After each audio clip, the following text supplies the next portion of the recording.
Post colors!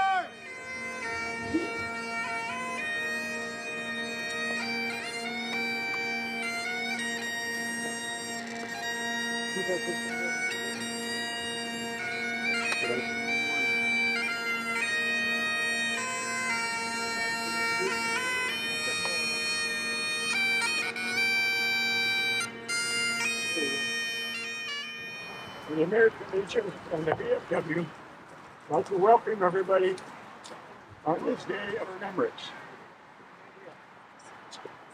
At this time, the national anthem, if you all would please stand. For Earth! Present! Earth!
For Earth! For Earth! Seated. At this time, I will turn this over to our adjutant, George McMahon. I'd like to introduce our chaplain for this evening. I want to say welcome. I am Pastor Justin Fanger. I am the pastor at Emmanuel Lutheran Church in Ameland, just a stone's throw away from here. Yeah. And so it is my great honor to be asked to be here, to say just a few words and then to lead you in prayer, if that's all right. So, September 11th, 2001, and kind of looking out in the midst of the crowd, especially maybe more favorably on this side, they don't have a memory of this day. They only have the stories that you tell them. They only have the memories that you share with them. This day is still vitally important to take the time, which you are, to reflect and to remember. Because on that day, 22 years ago, if you're basically older,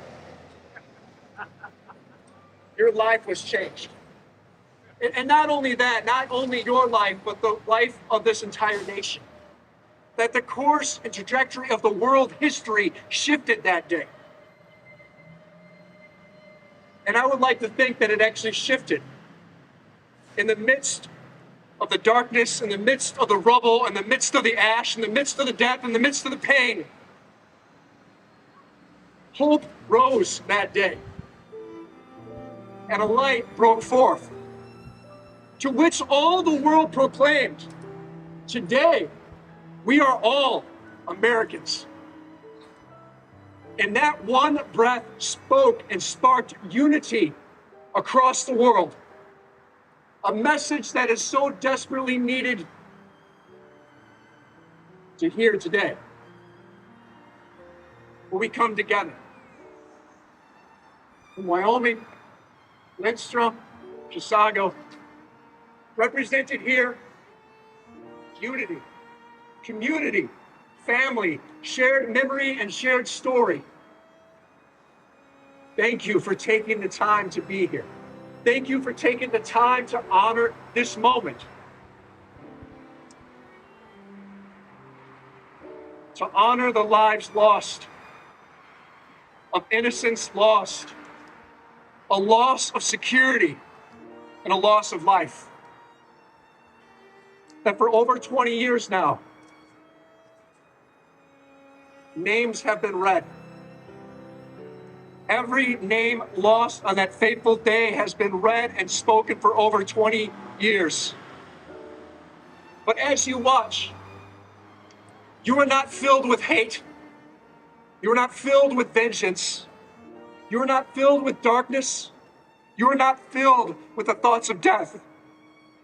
But as those names are spoken, you are filled with hope.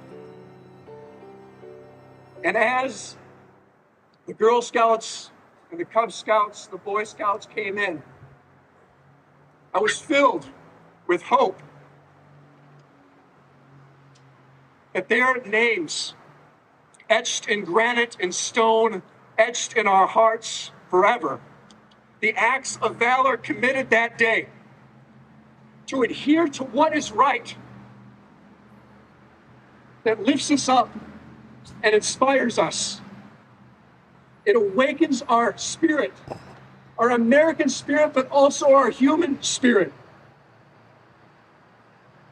And at this moment, these moments are filled with love, honoring sacrifice, grit, and unity, made visible even on the darkest of day.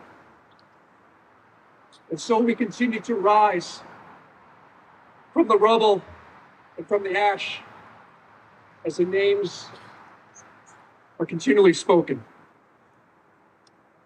A testament of their valor, a testament to their courage, a testament to their lives. And so we pray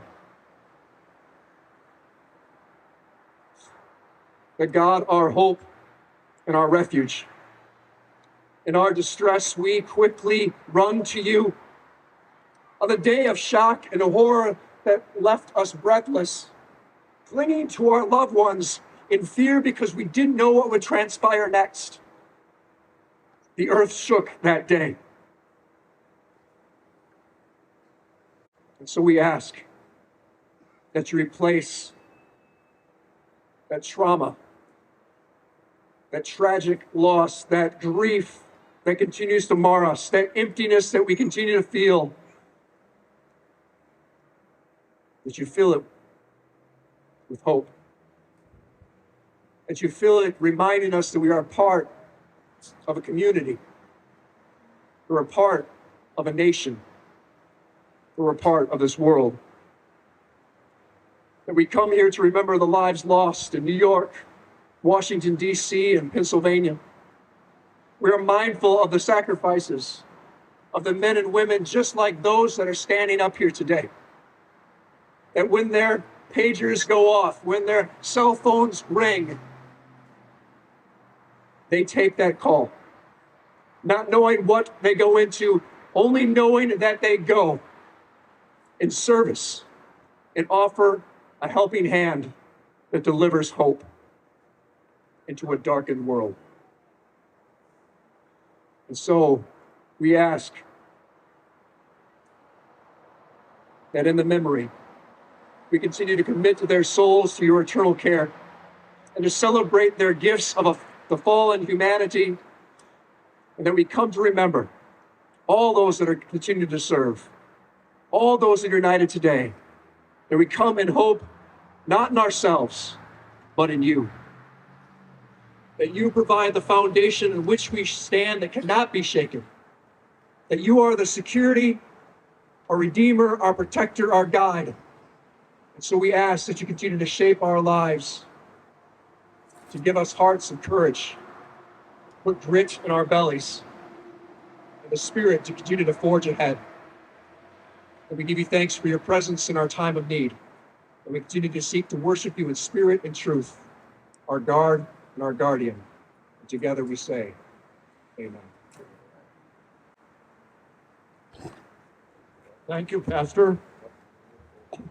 One of the things that I heard when we were lining up, and Pastor just talked about it, was our young people, that we have to educate them about this day and what happened, and educate them what's happening in our country today. And I'd like to thank these Girl Scouts, Boy Scouts. I have the Lieutenant Colonel over there who outranks our pastor here. And she was giving lessons about September 11th before we marched up here.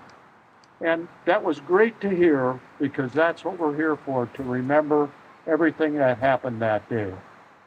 And to thank our first responders that we have with us today. First, I'd like to call the fire chief of Chisago up to say a few words. Thank you, George. Ladies and gentlemen, Boy Scouts, Girl Scouts, thank you for being here. Fire department, our veterans, our law enforcement, our band. I told George when I got up here tonight I had nothing to say. After following the pastor, all I can say is thank you. This is community right here. All you kids, take a lesson in this. You're the future. This is why we do this. Someday you're going to be taking care of us. So with that, I'm going to keep it short and sweet. Thank you. Good night.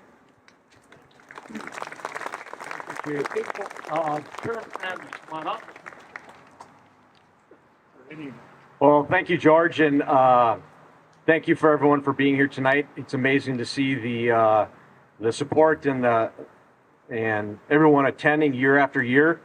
And before we march down here, George was talking about how this is the 21st year of this gathering and in remembrance of this day that many of us lived. So, with today, it marks the 22nd year since the tragedy that befell our nation on September 11, 2001. I still remember where I was and the details from watching TV as they unfolded, like many others did so that day as well. 9/11 changed our country, military, and first responder community forever. Military began aggressively fighting terrorism. It changed security, not only at airports, but every large event in the United States. It changed federal law enforcement departments and the creation of the Homeland Security Department. With any tragedy, there's also some learning that occurs from experiencing it. From a first responder's perspective, it changed local law enforcement and created more collaboration with state and federal law enforcement agencies working together. It helped create change in communications and technology for first responders. These events brought more recognition to first responders, military, for their hard work and the job that they did every day. It unified our country as one to fight against terrorism. I'm thankful for the past and the future first responders, military, and civilians that have and make the sacrifices for the good of the public every day. Today we stand together as one and never forget the memory, the valor, and sacrifices that were made on that day. Lastly, I'd like to thank our community for the everyday support that you have for our current first responders, and we very much appreciate it. Thank you.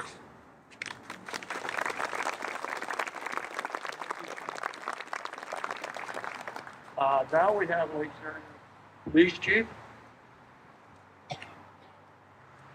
Thank you all very much. I remember where I was on 9/11 of 2001. I was right there. When the first building was struck by an airplane, I was just over by the caboose there. And when the second one struck, I was inside City Hall. My name is Bill Schlumbaugh, and I am the chief of the Lakes Area Police Department. It's been 22 years, as everybody has mentioned. And I'm sorry, kids. I know everybody has picked on you. Like, you guys don't know. You were very young. Guess what? When I wrote this, I didn't talk to these guys. I'm picking on you too. Sorry. So, many of the young adults in the Boy Scouts and the Girl Scouts here were not even born. So, let's take a step back and talk about what happened and why it happened. So, there were bad guys that sought to hurt us.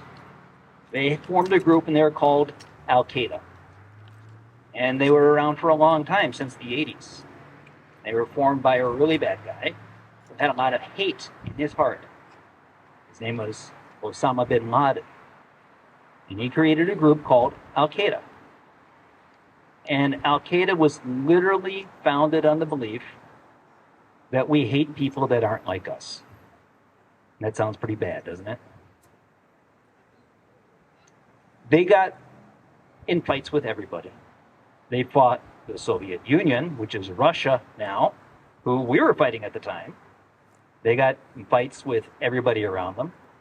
And finally, they picked on the US. And they decided they were going to have a holy war. A holy war is like none other. It means they'll never surrender, they'll never stop. All they want to do is destroy us.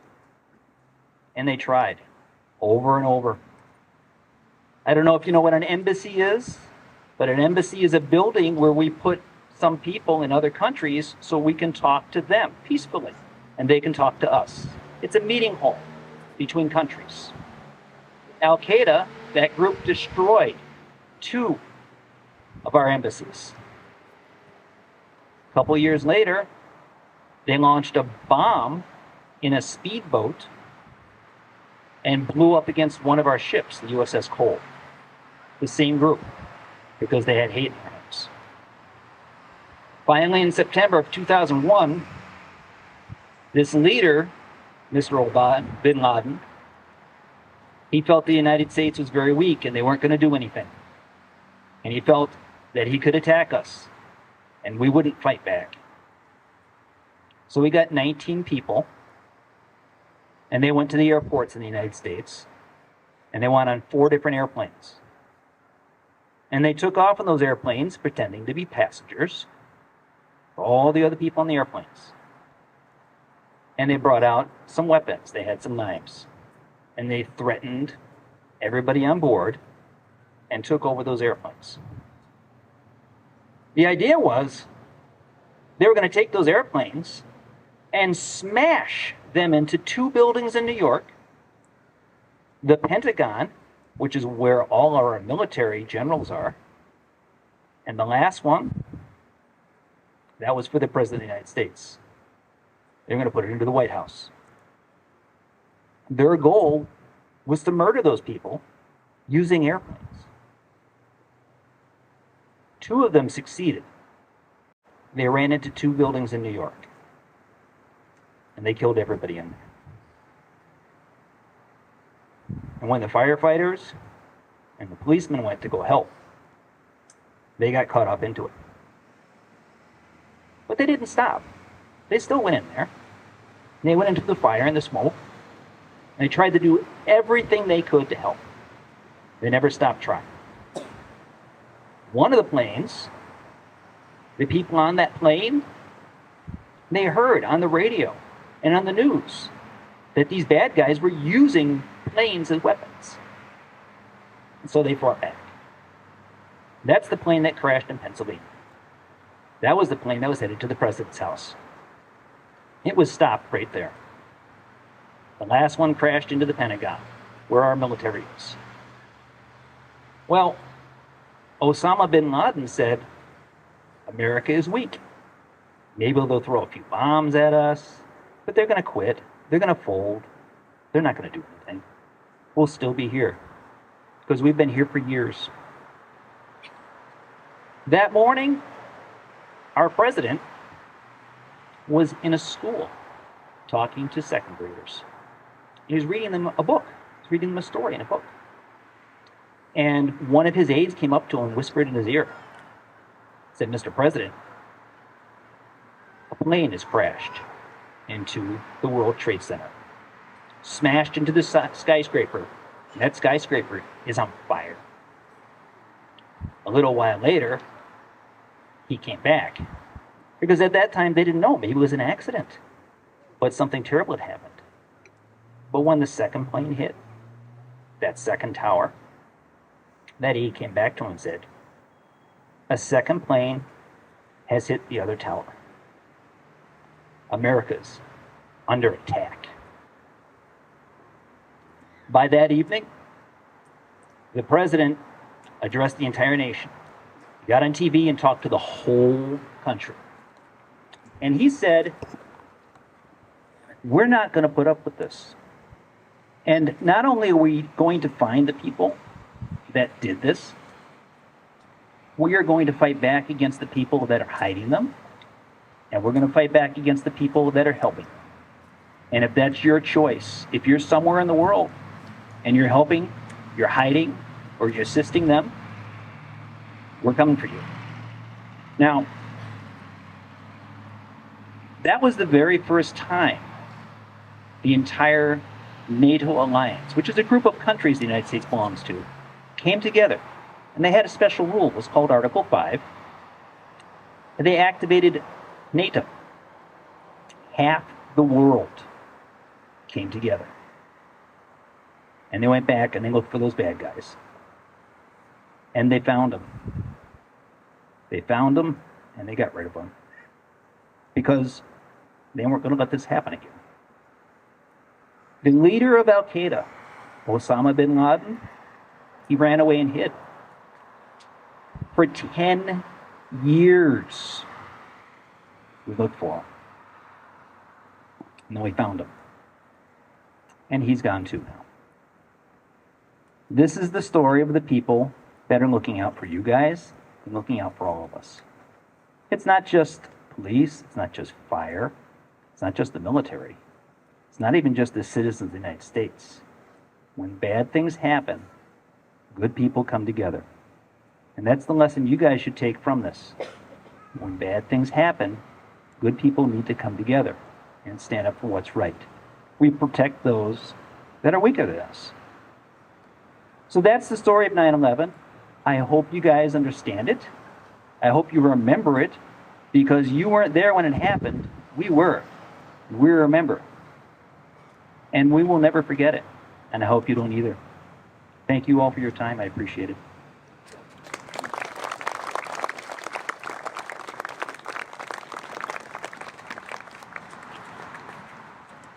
Well, it's been 21 years since our post 272 made a decision that we would have a remembrance ceremony for 9/11.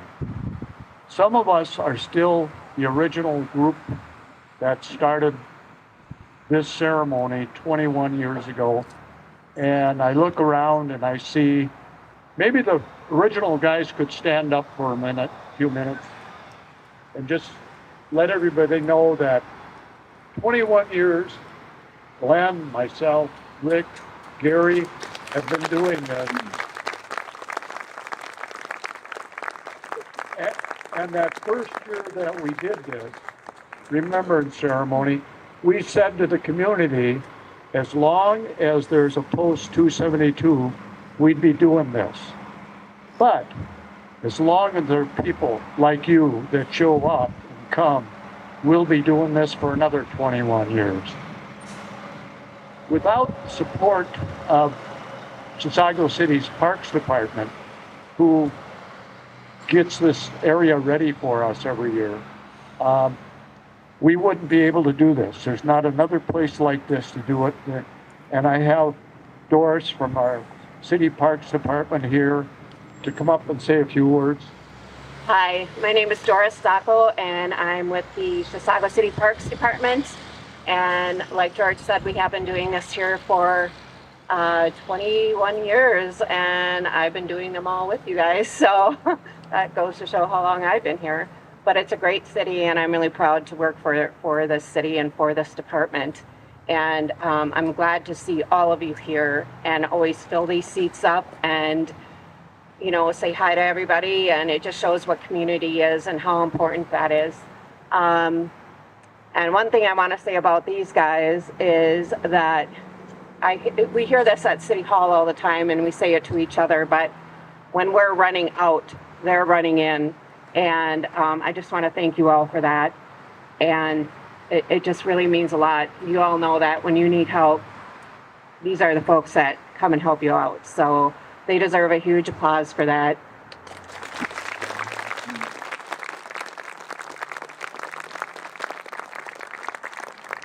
So another hat that I wear is I'm the co-chair of Chisago Lakes Beyond the Yellow Ribbon. And what we are is a veterans group that helps those in need, veterans in need that kind of fall between the cracks.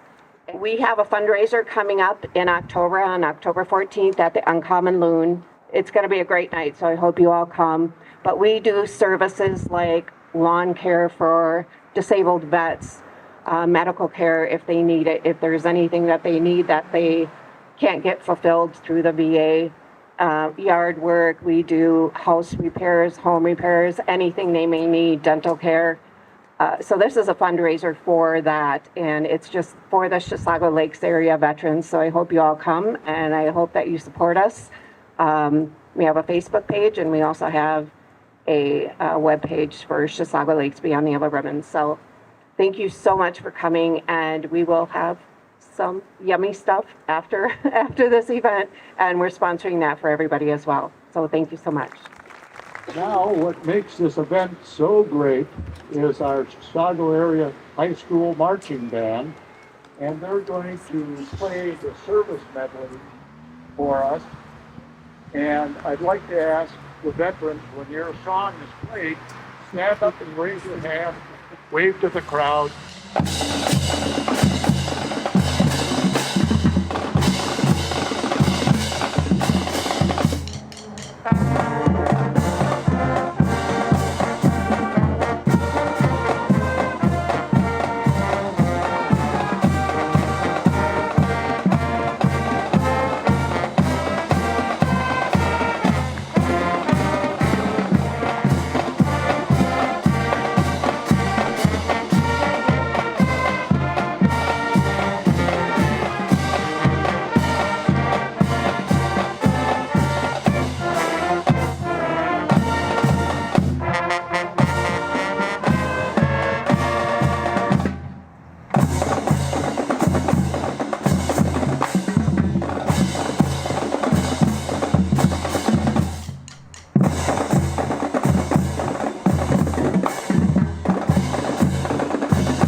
have the rifle salute. Port arms! Right shoulder, arms! Right face! Forward, forward, left! Left!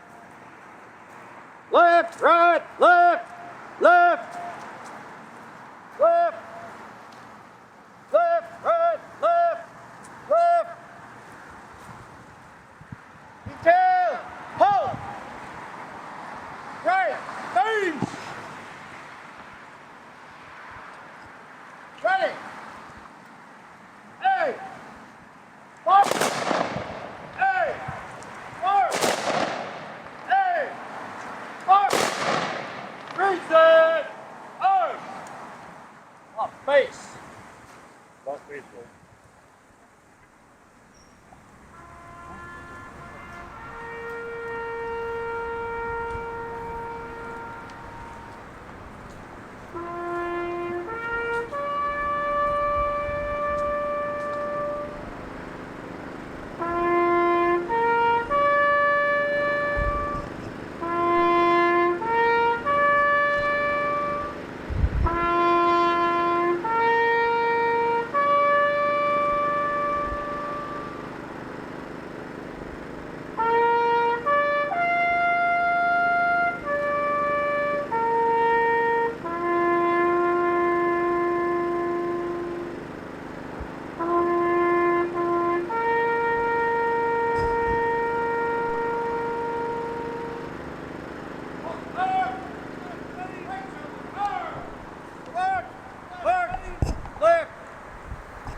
Right face! That concludes our program for this evening. But I'd like to thank again the high school band, the Girl Scouts, the Boy Scouts, Frankie's Hardware for providing the chairs for the last 21 years. Again, thank all these first responders that respond to every emergency we have. We have the greatest community. All we have to do is keep this kind of stuff up and we'll live forever. I'd like to call my Lieutenant Colonel up here. I wanted to say something to my Girl Scouts. And some of you may not recognize me in the uniform, but I do have a 9th grade and an 8th grade Girl Scout troop. In fact, several of my Girl Scouts are back there in the band. Yay, Girl Scouts! And to my Cub Scouts. I'm the PAC committee chair for the Cub Scouts. And so apparently you can never get enough service in life. Once you start down this road, you continue down this road. Thanks to all of you. Thanks to these guys. They're the best and they keep this going. And thanks to the community for the support of our Scouts. I'm really proud of you guys. You did a good job. It's hard to sit still that long when you're this little. So good job, guys.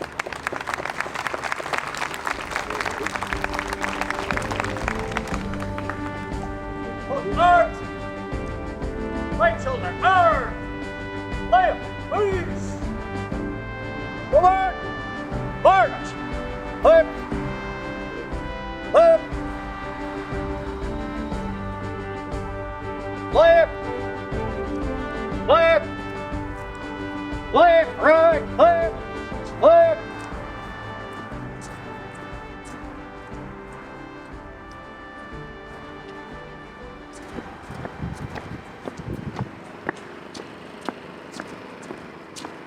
Down!